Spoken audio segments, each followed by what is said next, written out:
Accueillons aujourd'hui Alice et Justine. Bienvenue les filles. Bonjour Alice, Justine, prenez place. Notre thème d'aujourd'hui sera les sangles. Les sangles. Première question. Les droites BA et CD sont parallèles. Déterminez l'amplitude de l'angle E du triangle CDE. Ouh, Alice, 123 degrés. 123 degrés, parfait. Viens nous expliquer dernière marge du tableau. Donc, pour commencer, on repère le triangle CDE pour savoir de quel angle E on parle. Donc, on parle de celui-ci, on va le noter E1. Ensuite, E2. Les angles se notent dans le sens trigonométrique, c'est-à-dire dans le sens anti-horloger. Donc, l'angle E4, on connaît son amplitude qui est de 57 degrés. Et on remarque qu'il est adjacent à l'angle que l'on cherche. De plus, la somme de leur amplitude forme un angle plat. Alors, la définition des angles adjacents. Donc, des angles sont adjacents s'ils ont le même sommet et sont situés de part et d'autre d'un côté commun.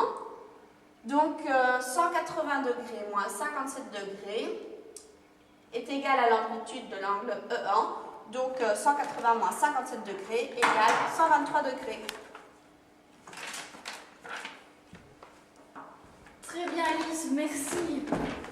Juste, tu avais oublié de parler des angles adjacents, tu les as repris, mais tu as oublié d'expliquer les angles supplémentaires. Est-ce que Justine, tu pourrais essayer d'y répondre?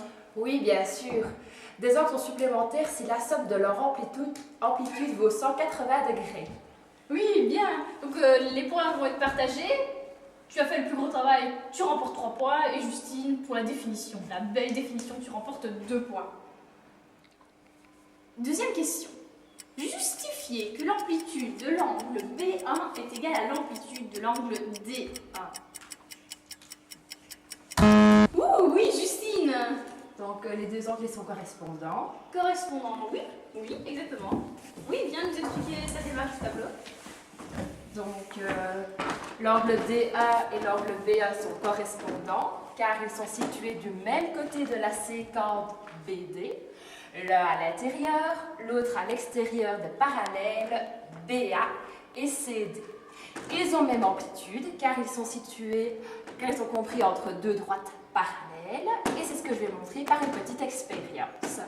Donc, je vais faire coulisser l'angle D1 le long de la séquence BD, comme ceci, et le point D va devoir coïncider avec le point B.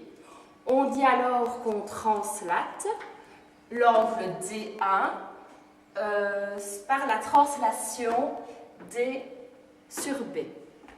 Et donc, les deux angles sont de même amplitude. Très bien, parfait. Tu remportes encore alors 5 points, c'est très bien. Je vais rappeler vite fait les scores. Alice, tu as 3 points. Justine, tu as 7 points. Donc, dernière question, la question décisive. Déterminer et justifier l'amplitude de l'angle B2.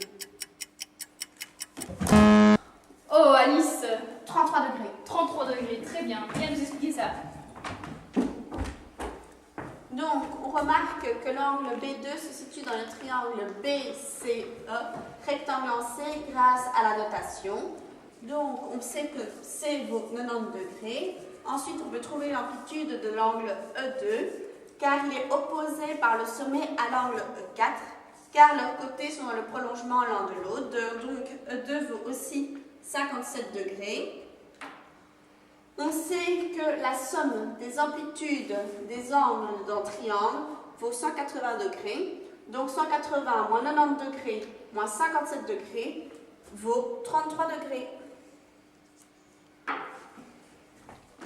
Bravo Alice, tu remportes alors les 5 points. Alice, tu gagnes la manche. Je vous souhaite une bonne journée à tous et à toutes. Et rendez-vous demain à la même heure pour le Buzz des maths.